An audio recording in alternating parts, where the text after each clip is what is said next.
안녕하십니까. GT 수학의 GT쌤입니다. 선생님 이름 아나요? 선생님 이름 다 아나요? 선생님 이름도 모르냐, 조용히? 은희는? 몰라? 아연이는? 너무하네. 이제 알겠어? 들어본 것 같아? 선생님 이름이고요. 차례를 한번 볼게요. 차례를 맨 앞에 한번 볼게요. 그럼 다항식의 연산 이렇게 나옵니다. 다항식의 연산부터 나오죠. 1단원에. 그 다음에 인수분해, 항등식과 미정계수, 나머지 정리. 제가 알기로 나머지 정리까지 너희들이 진행을 했던 걸로 알고 있고요. 5단원의 실수, 이거는 교육과정에 있지 않습니다. 교과서에는 없는 단원이에요. 그래서 할지 안 할지는 제가 조금 생각 중에 있고요. 넘어가시면 이제 6단원이 이제 복소수부터 나가죠. 복소수와 방정식 해가지고 나오는 단원이 6단원부터 15단원까지가 쭉 다 하나의 챕터입니다. 그래서 복소수 배우고요. 그 다음에 7번 보시면은 방정식이죠. 8번에 판별식, 9번에 또 2차 방정식, 2차 방정식, 최대 최소.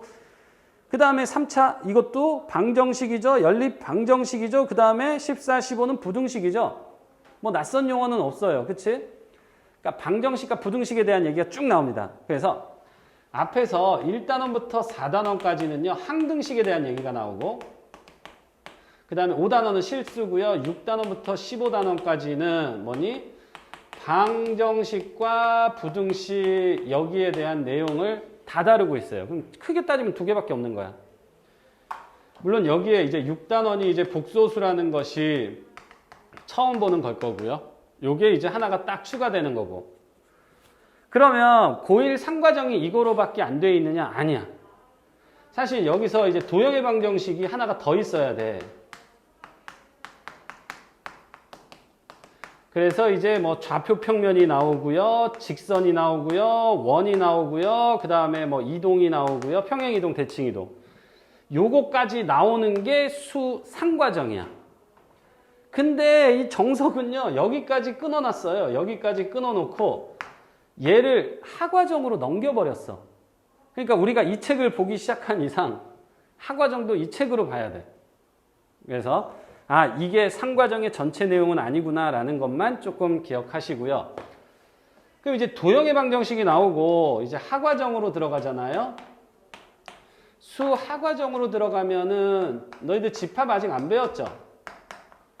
명제는 들어는 보셨을 겁니다. 집합은요. 예전에 중학교 1학년 딱 들어오자마자 공부를 하던 단원이었는데 지금은 너희들 안 배웠죠? 지금은 중학교 때 집합이 없어졌어. 그리고 고등학교 1학년으로 올려보냈어.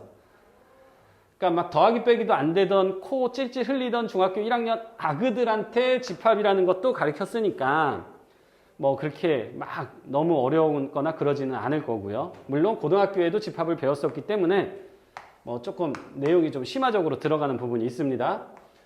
명제는 뭐 중학교 2학년 때 명제하면 생각나는 게 뭐죠? 너희들이 제일 좋아하는 증명. 그죠? P이면 Q이다. 뭐 해서 뭐 이렇게 뭐 이등변 삼각형이 양끝각의 같음을 증명하여라. 그래서 뭐 삼각형 여기고 SAS 합동이고 뭐 이런 거 해가지고 증명하는 거 있었죠? 그런 것들이 이제 명제 단원이고요. 요 단원이 쭉 끝나고 나면요. 그 다음부터는 전부 다 함수예요. 여러 가지 함수를 배울 거고요. 유리함수를 배우고 무리함수를 배우고 이렇게. 그 다음에 마지막에 순열과 조합이라는 챕터가 쏙 들어가 있습니다.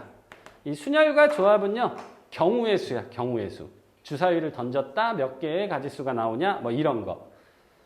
확률과 통계라는 교재가 있기 때문에 새로운 어떤 교과 과정이 있기 때문에 확률과 통계로 들어가면 좀 더 자세히 이 순열이 여러 가지 어떤 쭉 종류별로 나오고 조합도 쭉 종류별로 나오는데 수 하과정에서는 이런 게 순열, 이런 게 조합, 뭐 요 정도까지만을 다루고 있어요.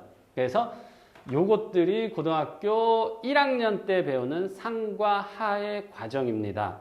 이것을 기본적으로는 우리가 지금부터 시작하는 반이라면 고등학교 들어가기 전까지는 다 끝내게 될 겁니다. 고등학교 들어가기 전까지는 다 끝내게 될 거고요. 그래서 만약에 이제 상과정이 끝나고 하과정인데, 이 다음부터는요, 수 1과정과 수 2과정이 있고요, 미적분 과정이 있고요, 확통 과정이 있고요, 그 다음에 기하 파트가 있어요. 이게 전체야. 고등학교의 전체. 막 굉장히 많은 것 같은데, 이거 중학교 때도 봐봐. 1학년 1학기, 1학년 2학기, 2학년 1학기, 2학년 2학기, 3학년 1학기, 3학년 2학기, 6개잖아. 이것도 뭐야? 하나, 둘, 셋, 넷, 다섯, 여섯, 7개 이렇게 되는 거야. 더더군다나 요거 2개를 문과를 가면 빼버려. 요거 2개는 이과생들만 다루게 되는 거야. 그러니까 문과를 간다 그럼 하나, 둘, 셋, 넷, 5개 이게 끝인 거죠. 이과를 간다 그러면 이제 7개 이렇게 되는 거고, 수능 시험을 본다 그러면은 수능 시험 범위는요, 아마 요거 2개에다가 요거 3개 중에 하나를 선택하는 거야. 그러니까 이제 문과생들은 당연히 얘를 선택하겠죠. 왜? 얘랑 얘랑은 배우질 않았으니까. 그럼 이과생들도 얘를 선택하는 친구들이 있겠죠. 배웠어도. 근데 특정 학교, 특정 학과에서 얘나 얘를 요구할 수도 있겠죠. 반드시 이거 시험을 본 애들만 뽑겠다. 그러면 이제 그 과목을 선택을 해서 보셔야 되는 거니까. 혹시 이과 생각하시는 분? 문과? 아직 모르겠다? 나랑 얘기하기 싫다? 이씨. 그러니까 보통 보시면은요, 아직 모르겠다, 뭐 나는 태생적으로 이과다, 뭐 이렇게 갈리기는 합니다. 근데 너희들이 이제 고1 올라가서 시험을 몇 번 보고서 공부를 준비를 하다 보면, 이과 가고 싶은데 수학이 싫어서 문과를 선택할 수밖에 없는 친구들이 굉장히 많아요. 문과 가는 친구들의 80% 아이들이 저는 뭐 법대에 가서 뭐 변호사가 될 거예요. 인권 변호사가 돼가지고 뭐 힘든 사람을 도와줄 거예요. 저는 무슨 경상계열 쪽으로 가가지고 그런 친구들보다는 너 문과 왜 왔어? 수학이 싫어서요. 수학이 어려워서요. 너무나 어떻게 수학 한 과목 때문에 자기의 꿈이 바뀌는 거잖아. 그럴 수는 없잖아. 그러니까 본인이 문과를 가더라도 수학을 좀 탄탄하게 해놓으시면 선택의 폭이 넓어진다고. 그러니까 좀 1학년 때부터 좀 탄탄하게 잡아 놓으시면 아마 앞으로가 조금 더 편안해질 거란 얘기야. 그리고 지금 선생님들 이렇게 마스크를 쓰고 수업을 하고 있고 너희들도 지금 마스크를 다 쓰고 있는 코로나 상황이에요. 코로나 상황. 언제까지 진행이 될지 모르는 이 상황이야 지금. 그쵸? 2학기 때 정상적으로 진행이 된대요? 아니잖아. 그치? 2학기가 되더라도 정상적으로 진행이 되지 않고요. 현재 막 어수선한 상황에서 지금 1학기가 지났어요. 1학기가 지났는데 처음에는 이게 이렇게 길어질지 몰랐다고. 이렇게 길어질지 몰라가지고 처음에 온라인 수업으로 조금 방학이 처음에 막 한 달 늦춰지고 계약이 늦춰지고 막 이러다가 온라인 수업으로 전향이 되고 막 이러면서 학교마다 막 되게 지금 혼란스러운 상황이에요. 혼란스러운 상황이야. 어떤 학교는 코로나 상황에 온라인 수업으로 진행을 했는데 애들이 도대체 뭐를 알겠어. 그러니까 시험 난이도를 대폭 낮춰서 쉽게 내고, 어떤 학교는 온라인 수업으로 선생님이 막 심화 문제, 블랙라벨 1품 막 센수학 C단계 문제를 막 풀어주더니 그 단계의 문제를 학교 시험에 확 내버리는 거야. 그러니까 고등학교 1학년 딱 시험을 딱 봤는데 애들이 전부 다 멘붕이 오는 거죠. 주위에 있는 애들 물어봐서 너 몇 점이야? 그러면 나 몰라, 이번에 30점도 안 돼. 막 이런 얘기들이 나오는 거야. 지금 기본적으로 이 상황이 아니더라도 고등학교 딱 올라가서 시험을 보면은 중학교 때는요, 저는 90점 밑으로 떨어져 본 적이 없어요.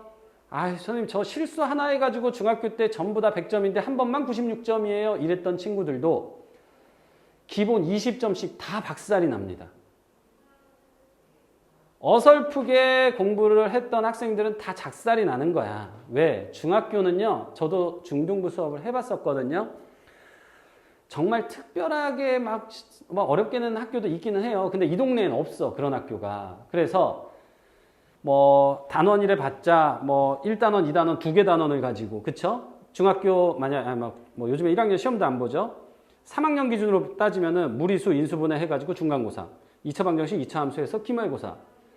그럼 거기 유형해 해가지고 25문제인데 한 500문제, 25문제라고 칠게요. 시험에 나오는 게. 한 500문제 때려박고 1000문제 때려박아서 풀리잖아? 그럼 다 100점 나와. 다 100점 진짜. 정말 바보 아니고서는 다 100점 나오게끔 만들어진다고.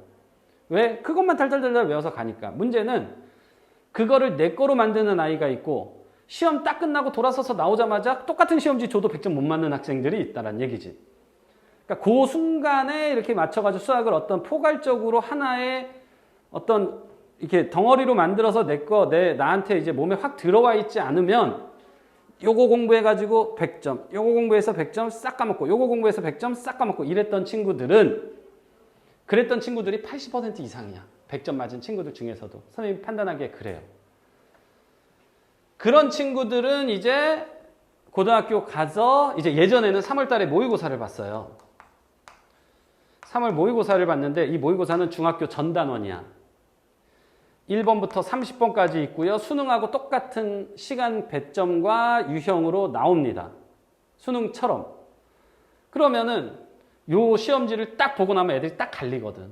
이 시험지에서 90점 이상 맞는 친구들도 있고 대부분의 학생들은 50점대에서 60점대에서 전부 다 헤매고 있어요.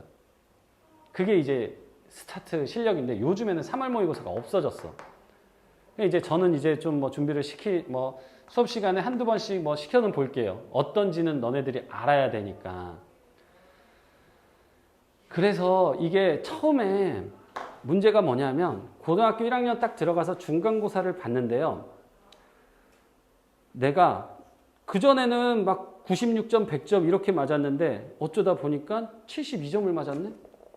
와, 씨, 이게 뭐야? 그때 주변에 봤더니 애들도 못 봤대, 내 친구들도. 그래가지고 또 뭐 그러려니 하고 이제 공부를 해. 근데 기말고사를 봤는데 65점 이렇게 맞았어. 그럼 이제 그 다음부터는 90점은 남의 나라 얘기야. 나는 65점짜리, 70점짜리가 된 거야. 나중에는 80점 맞아와가지고 선생님 저 80점 맞았어요. 이지랄하고 앉아있다고. 평상시에는 90점 밑으로 떨어져 본 적도 없는 친구들이. 그래서 그거를 유지하기 위해서 제가 최소한 이 정도의 학습량을 유지하고 간다면 고등학교 올라가서도 조금 버틸 수 있지 않을까. 이게 다가 아니거든요. 근데 이렇게 기본을 잡아 놓으시면 그 다음부터 너희들이 뭔가 방법을 깨우칠 거다라고 확신합니다. 제가. 그래서 문제를 좀 더 많이 풀려고 하는 거야.